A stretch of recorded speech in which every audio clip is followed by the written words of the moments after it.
એટલે એમને નાનપણથી જ આ વસ્તુનો જ્ઞાન થઈ ગયું હતું. એમ છોકરાઓ જોડે રમત નહીં રમવાની, એમ કરતા કરતા એમની પાસે એક ચક્કી હતી અને એક બાગ હતું, બાગ અને બગીચો. તેની અંદર ખજૂરના અને અંગૂરના ઝાડ હતા. તો એ પેલી પવન ચક્કી જે હશે કોઈ બી, એ ચક્કી ચલાવતા હતા. એની ઉંમર બહુ નાની હતી તે ટાઈમ. એમની ઉંમર ઓછામાં ઓછી 15 વર્ષ કે 12 વર્ષની આસપાસ હતી. તો એ બગીચાની દેખરેખ કરતા હતા, પાણી પીવડાવતા હતા ને એમનું જે ઘરનું ગુજરાન હતું તે ચલાવ્યા. ને એમને ભક્તિમાં બહુ ઇન્ટરેસ્ટ હતો.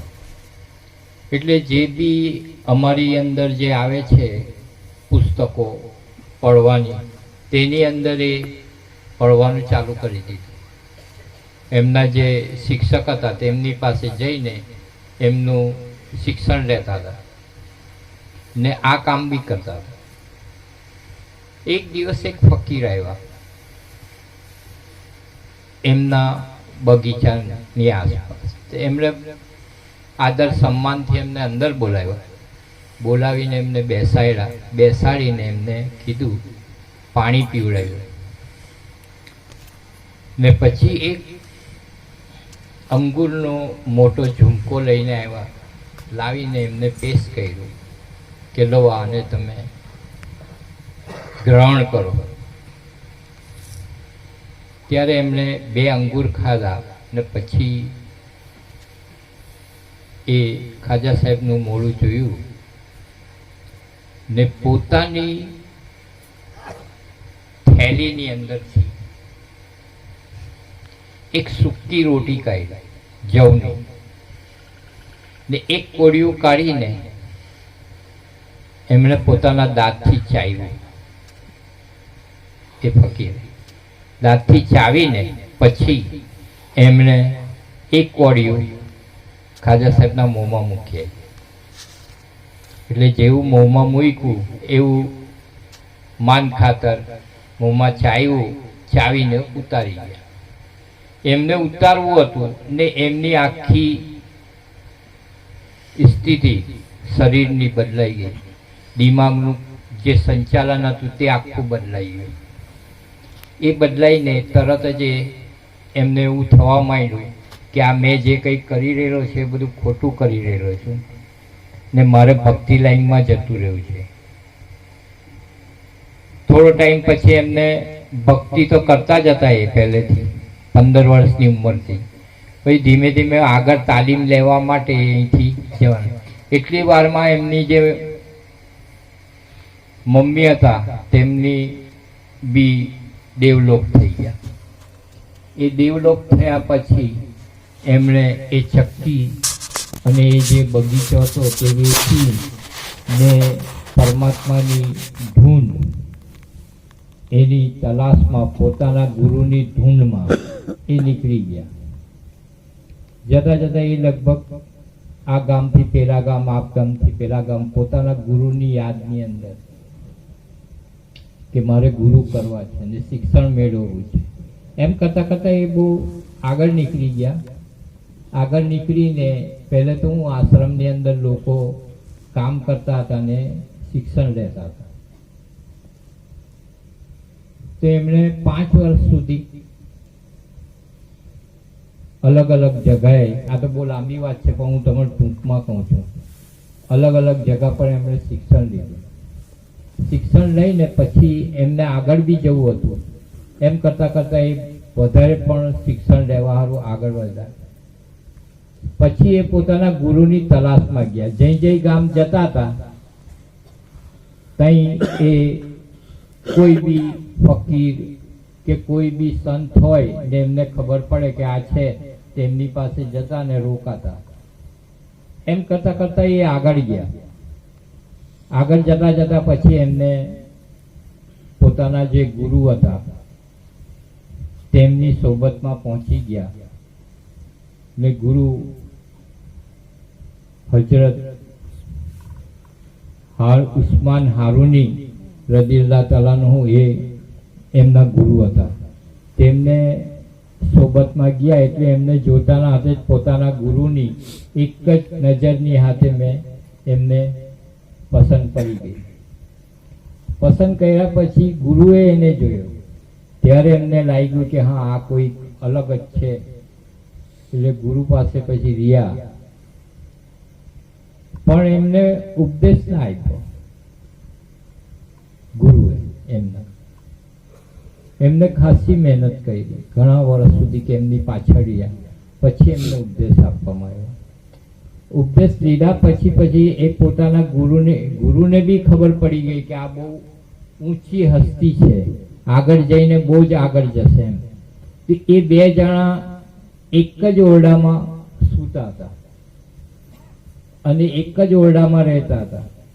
ત્યાર પછી એમને ધીમે ધીમે શિક્ષણ આપ્યું ને એ ગુરુ બી જે હતા એ બી ફરતા જ રહેતા હતા, એક જગા પર રોકાતા નહીં હતા.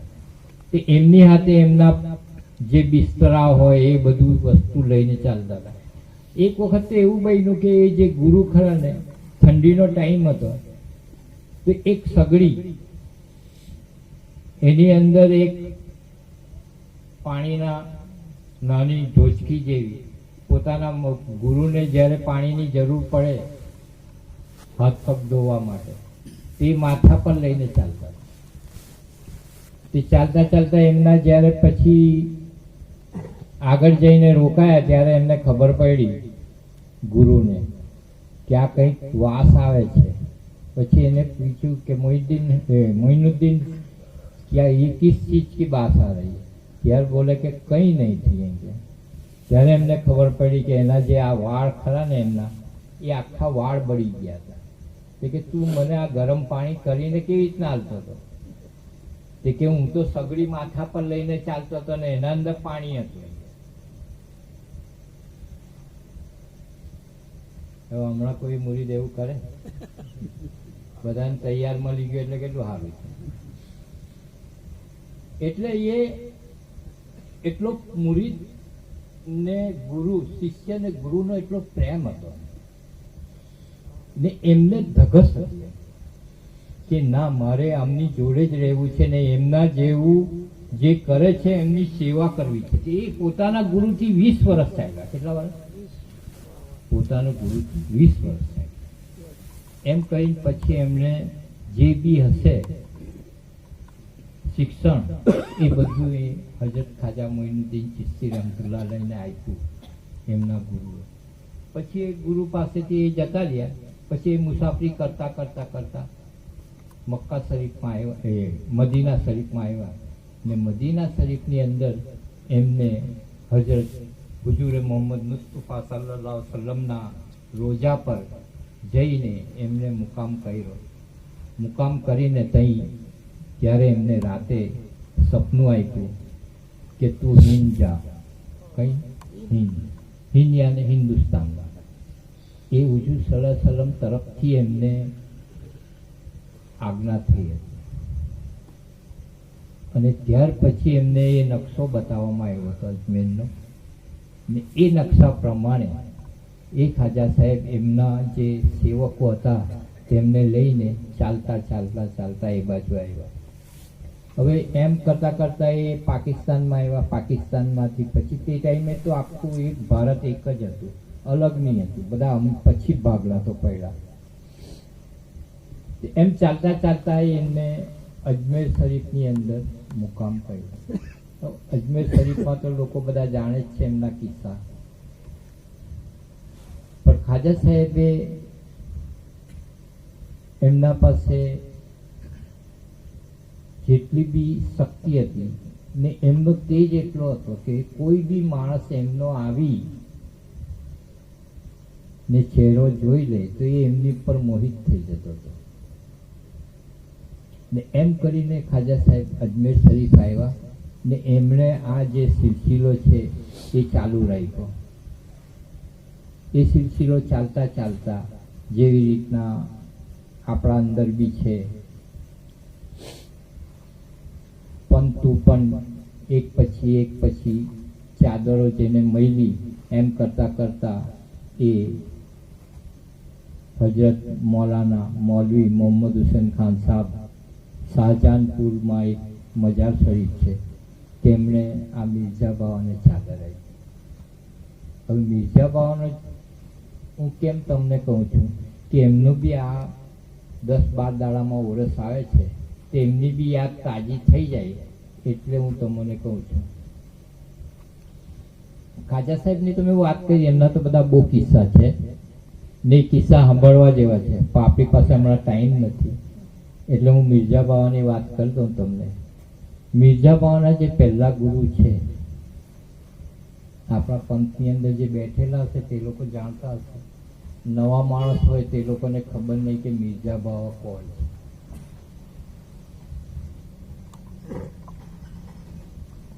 મિર્ઝા બાવાના પહેલા ગુરુ હજરત નાદિર શાહ દાદા, વાંસદાવાળા. વાંસદાની અંદર ચંપાવાડીમાં મજાર શરીફ છે. અને એમના બીજા નંબરના જે ગુરુ છે એ હજરત મૌલાના મૌલવી મોહમ્મદ હુસૈન ખાન સાહેબ શાહજહાનપુરી, એ એમના ગુરુ. મિર્ઝા બાવા ને નાદિર શાહ દાદા, મિર્ઝા બાવા નાદિર શાહ દાદાના મુરીદ છે અને એમને નાદિર શાહ દાદાએ 2 ખિલાફત અર્પણ કરી હતી. જે ખિલાફતની અંદર છે ને એવા બધા પાઠ આવે. તમારી અંદર કેવું પેલું પુરાણ આવે, હરહર પુરાણ કે એવી રીતના પંથની અંદર બી અમારા જે પંથ ચાલે છે આપણો, તેની અંદર બી બધા પાઠ આવે. કોઈ કાદરી હોય, કોઈ ચિશ્તી હોય, કોઈ અઝહરી હોય, એવા બધા પાઠ આવે છે. એવી રીતના નાદિર શાહ દાદાએ મિર્ઝા બાવાને 2 ચાદર અર્પણ કરી. હવે તે અરસાની અંદર મિર્ઝા બાવાને નાદિર શાહ દાદાએ એક વીંટી આપી હતી. તે ટાઈમે એ વીંટી એમને પહેરતાની સાથે એમનું મગજનું સંતુલન જતું રહ્યું ને અડધા પાગલ જેવા થઈ ગયા હતા. હવે માનો કે હમણાં અહીં કંઈ ભક્તિ કરી હોય તો કલાક પછી કંઈ બીજે જ મળે તમને, એના કલાક પછી બીજી જ જગ્યા પર, મતલબ મીન્સ પાગલ ટાઈપનું. એમ અગર કોઈ બોલે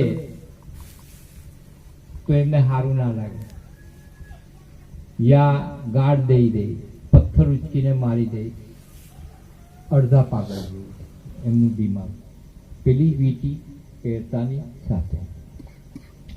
એમના જે પહેલા ગુરુ છે નાદિર શાહ દાદા, એમણે એવું કીધું કે આ વીંટી હું 12 વર્ષ પછી લેવા આવીશ. કેટલા વર્ષ પછી? 12 વર્ષ. તે 12 વર્ષ પછી આ વીંટી લેવા આવીશ.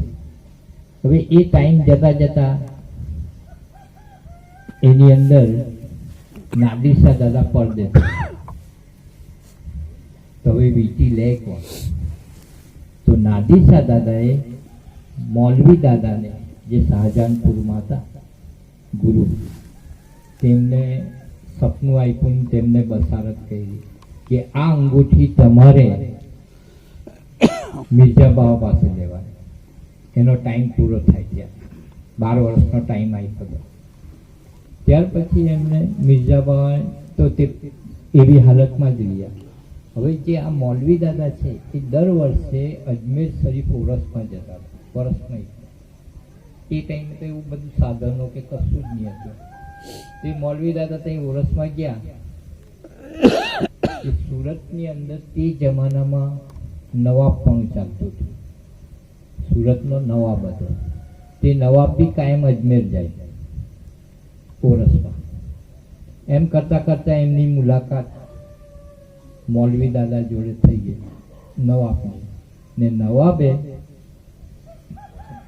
મૌલવી દાદાનો સેવક બની ગયો, ઉપદેશ લઈ લીધો. ઉપદેશ લઈને પછી ઓરસ પૂરો થઈ ગયો એટલે સુરત આવતો રહ્યો. મૌલવી દાદા આમ જતા રહ્યા. એમ કરતા 2-4 વર્ષ પછી દર વર્ષે એ લોકોની મુલાકાત થાય પોતાના ગુરુ પાસે, એ નવાબની. એક દિવસ એમને નવાબે કીધું કે તમે મારા ઘેરે ચાલો સુરત. તો કે હું આવીશ, આ વર્ષે નહીં આવતા વર્ષે. એમ કરીને પછી બીજા વર્ષે પાછું ઓરસ આવ્યું ત્યારે એ નવાબે એમને કીધું કે ચાલો મારા ઘેર. તે મૌલવી દાદા ત્યાં સુરતમાં આવ્યા. આવીને એમણે નવાબના ત્યાં મુકામ કર્યો. નવાબના ત્યાં મુકામ કરી ને એ લોકોએ એ જે મૌલવી દાદા હતા ને એમની પાસે સામાન્ય માણસ નહીં બેસતા હતા, પણ જેણે કુરાન શરીફનું આખું પઠન કર્યું હોય ને મોઢે કર્યું હોય ને કાયદા કાનૂન વાળા હોય એ બધા આપણા સામાન્ય માણસની એના અંદર એ નહીં, દિમાગ નહીં ચાલે. એટલા એ લોકો ઇલમ વાળા હતા ને એમને કોઈ બી સવાલ પૂછો તો એનો એ લોકો જવાબ આપી દેતા હતા. તો એક વર્ષ તો રહ્યા, બીજા વર્ષે પાછા આવ્યા ત્યારે કીધું એમણે મૌલવી દાદાએ નવાબને કે આ મને ઘર તારું ફાવતું નથી, તું મને બીજું ઘર બતાડે. તો નવાબ માણસ રાજા, એના તો કંઈક સિટીની અંદર ગમે કે તેટલા ઘર હોય. તો પછી એને એના એ હતા સેવકો, તે લોકોને કીધું કે આપણી આ બગી છે ઘોડાની, એ બગીમાં પીર સાહેબને બેહાડીને આખી સુરત સિટી ફેરવી લાવો. તો તે ટાઈમે એ સિટીમાં ફરતા ફરતા જે હમણાં હાલમાં આશ્રમ સુરતનું છે એની પાસે ઇલાકો છે, વરિયાળી બજારને એવું બધું કંઈ કહે છે ઇલાકાને. તો એ ઇલાકામાં જોયું તો એ પેલી જે નાદિર શાહ દાદાએ મૌલવી દાદાને નકશો બતાવ્યો હતો તે ઘરનો, તે ઘરમાં એ લોકોએ પછી પેલા સેવકોને કીધું આ ઘર સાફ કરી ડાલો, હમ યાં ही મુકામ કરેંગે. એટલે પેલો ઘર સાફ કરી લાવ્યો ને ત્યાં મુકામ કર્યો. એટલે પેલા એમને હતો સેવક, તેને કીધું જા નીચે જા ને બજાર, ત્યાં બી બજાર પહેલે ભરાતું હતું એ જમાનામાં. નીચે જઈને તેણે પેલા એક દુકાન પર ગયો સેલૂનની ને ત્યાં બેઠો. પછી ધીમે રહીને પેલા ભાઈને કીધું કે આ મિર્ઝા ગાંડો કરીને છે, આટલામાં કોઈ છે? કે જો ભાઈ હું બતાવ ને હું તને દૂરથી બનાવી દઈશ. કે તો પથરા મારે ગાળો દે એવી પોઝિશન છે. તે કે કઈ વાંધો નહીં, હવે એ તો હમણાં તો જતા રહ્યા સવારના ટાઈમે, હવે સાંજના ટાઈમે રિટર્ન થશે ત્યારે હું તમને બતાવીશ. તો કે સારું ભાઈ, સાંજનો ટાઈમ થયો તો ત્યાં જઈને બેઠો. પછી એ આવતા હતા ત્યાંથી મિર્ઝાબા, ત્યારે એમને કીધું પેલા કે જો પેલા આવે છે. કે સારું. એટલે મૌલવી દાદાએ પેલા સેવકને એવું કીધેલું કે તું ત્યાં જઈને એવું કહેજે કે મારો સલામ કહેજે ને કે મારા ગુરુ તને બોલાવે છે, એવું કહેજે, બીજું કશું કહેતો નહીં. એટલે જેવા આવ્યા તેવા વચ્ચે ઊભો થઈ ગયો પેલો સેવક ને કીધું, સલામ કીધું ને પછી કીધું કે તમને મારા ગુરુ બોલાવે છે. એટલે મિર્ઝાબા તરત જ ગુસ્સામાં આવી ગયા, કઈ છે ચાલ તારો ગુરુ બતાવ મને. એટલે પેલા ભાઈની પાછળ પાછળ ચાલવા માંડ્યા. હવે માર પર ચાલવાનું હતું, લાકડાની ચાદર હતી. એ જેવો એમ ચડવા ગયા મિર્ઝાબા, હવે મૌલવી દાદા બેઠેલા હતા. જે એમની વીંટીની નંગનો કલર હતો બદામી, એવી જ મૌલવી દાદાની જે આંખો ખરી ને એ બદામી કલરની થઈ ગઈ. એટલે એ પર ચડ્યા તો ખરા, પછી એ સમજી ગયા. તરત જ એમણે મિર્ઝાબાએ મૌલવી દાદાના કદમની અંદર માથું મૂકી દીધું. ત્યારે મૌલવી દાદાએ એને પીઠ થપથપાવી ને કીધું કે ઊભો થા, તારા કરતાં 2 ગણો પાવર મારી પાસે છે. ત્યાર પછી એને કીધું કે લાવ વીંટી. એટલે મૌલવી દાદાના હાથમાં જેવી વીંટી મૂકી તેવી જ એ સામાન્ય માણસ થઈ ગયા. કેવા થઈ ગયા? સામાન્ય માણસ. પછી એ મૌલવી દાદા એ જ્યારે બી આવે ત્યારે મિર્ઝાબા નથી, હમણાં જે આ સુરત આખું બદલાઈ ગયેલું છે એ જગા પર, ત્યાં એ મુકામ કરતા હતા એમની જોડે. એમ કરતાં કરતાં પછી એમને મૌલવી દાદાએ મિર્ઝાબાવાને 2 ચાદર આવી. કેટલી હતી? 2. એટલે મિર્ઝાબાવા પાસે કેટલી ચાદર થઈ? 4. આપણા ત્યાં જેવું બી કોઈ હોય, કોઈ બી પંથવાળો હોય, તેની પાસે 1 હોય 2 હોય, પણ 4 તો ભાગ્યે જ હોય. હવે ખબર નહીં આખી ઇન્ડિયાની અંદર કોઈની પાસે હોય. તો જે બી આ ચાદર પછી આપવામાં આવી નહીં, મિર્ઝાબાવાના ટાઈમમાં શું હતું એ મિર્ઝા બાવાને ચાદર આવી ને પછી એ મિર્ઝા બાવા એમનો ખાજા સાહેબનો ગોસ પાકનો એવું એ લોકો ભજન કરતા હતા. એમ કરતાં કરતાં પછી એ આ મૌલવી દાદા પડદે થઈ ગયા તો મૌલવી દાદાનું બી એ ભજન કરવામાં. ત્યાર પછી આ મિર્ઝા બાવાના સંપર્કમાં મલિક દાદા આવ્યા. મલિક દાદાની સાથે જે વ્યક્તિ હતા ને તે મિર્ઝા બાવા પાસે આવ્યા કરતા હતા. તે વ્યક્તિ મલિક દાદાને મિર્ઝા બાવા સાથે કોન્ટેક્ટ કરાવ્યો હતો. તો મિર્ઝા બાવાએ બી બહુ મહેનત કે તે ટાઈમે સુરતની સિટી જે સુરતની પબ્લિક હતી એ મિર્ઝા બાવા બહુ હેરાન કરતી હતી.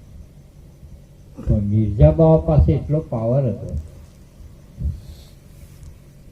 કે જ્યારે પેશાબ કરે ને તો એ ઈટલું આવે જ ને ઈટલું તેનાથી એ લૂછતા હતા ને એ આમ કરીને ફેંકે ને તો સોનું થઈ જતું.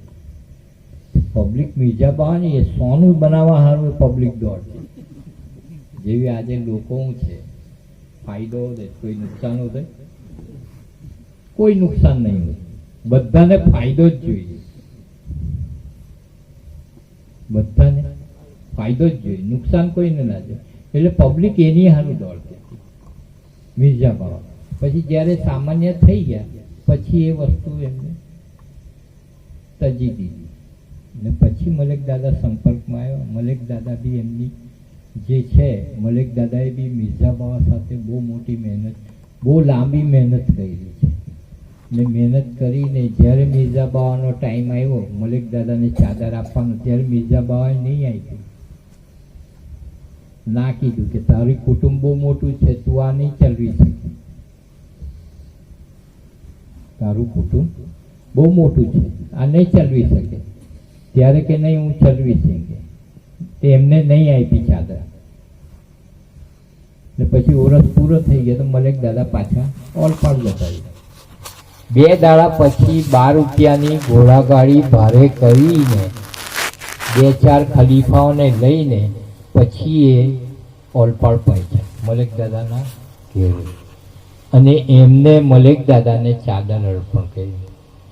એ ચાદર અર્પણ કર્યા પછી મિર્ઝા બાવા એવું બોલ્યા હતા કે આ મલિક જ મારું નામ રોશન કરશે. ને ત્યાર પછી મલિક દાદા પછી 33 ગાદી હમણાં હાલમાં છે. જેવી રીતના એક હમણાં હું કોઈને ખિલાફત આલું તે ચાલુ કરી દે એવી ગાદીઓ બધી બહુ છે. પણ બધી જ ગાદીઓ ચાલે છે, ભલે અંદર કાપા કાપી કરતા હોય પણ તે ચાલે છે ખરી. પછી મહેનત કોની? મિર્ઝા બાવાની ને મલિક દાદા. એ આશીર્વાદ છે. આશીર્વાદથી આ બધી જ ખાનગાઓ ચાલે છે. મલિક દાદાએ તો એટલી બધી મહેનત કરેલી છે કે 20-22 કિલોમીટર ઓલપાડથી સુરત ચાલતા આવતા હતા ને ચાલતા જતા હતા. તલાટીની નોકરી કરતા હતા. નોકરી બી દિવસના કરે ને રાતે ગુરુની સેવામાં પણ જાય. ને તે જઈને કેટલો, હું તમને પછી કહું છું, આ કેટલો અદબ તેની વાત સાંભળો કે દરવાજામાં હે જઈને ઊભા રહેવાનું, દરવાજો ઠોકવાનો નહીં. પણ અંદરથી એવું કહી દે કે જો પેલો બહાર મલેક આવીને ઉભેલો છે, અમ્માને એવું કે દરવાજો ખોલે, તે બહાર ઉભેલા જ ને પાછા આખી રાત સેવામાં રહે ને સેવામાં રહીને સવારે પાછા ચાલતા ઓલપાડ જાય. હવે એ શક્તિ હતી તે ટાઈમે, એ લોકોની ગુરુ લોકોની શક્તિ હતી એમની પાસે, એટલે એમણે એટલો અપડાઉન કર્યો હતો. એટલે કહેવાનો મતલબ એટલો છે કે ચિશ્તિયા ખાનદાનની અંદર આ જે પંથ આપણો ચાલી રહેલો છે એની અંદર પ્રેમ છે. શું છે? પ્રેમ છે, મોહબ્બત છે. તમે પોતે જેટલી મોહબ્બત પોતાના ગુરુ સાથે રાખશો એટલું જ તમે તરશો. લોકોને શું છે કે જાહેરી જીવનની અંદર ફાયદો વધારે જોઈએ છે. ને બીજી એક વાત છે, કોઈ દિવસ બી તમારા ગુરુ હાજર હોય કે ના હાજર, કોઈના ગુરુ પડદે થઈ ગયા બરાબર, તો તેને શું કરવાનું? તે તો એવું કહી દે હવે મારા ગુરુ થોડા અહીં છે કે મારે અહીંયા આવવાનું. તો તમારે તમારા ગુરુની જો યાદ તાજી રાખવી હોય તો મારી આ વાત સાંભળી લો.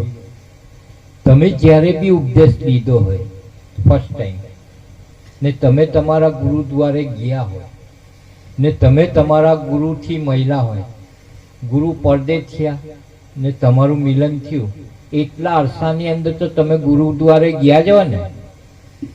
ગુરુને તમે બોલાવ્યા હોય તમારા ઘરે, ગુરુ જોડે તમે વર્તન કર્યું હોય, આંખ બંધ કરીને બેસી જાઓ. જ્યાંથી સ્ટાર્ટ થયું ને જ્યાં પૂરું થયું યાદ કરો. તમે જ્યાંથી સ્ટાર્ટ થયું જ્યાં પૂરું થયું ત્યાં સુધી યાદ કરો.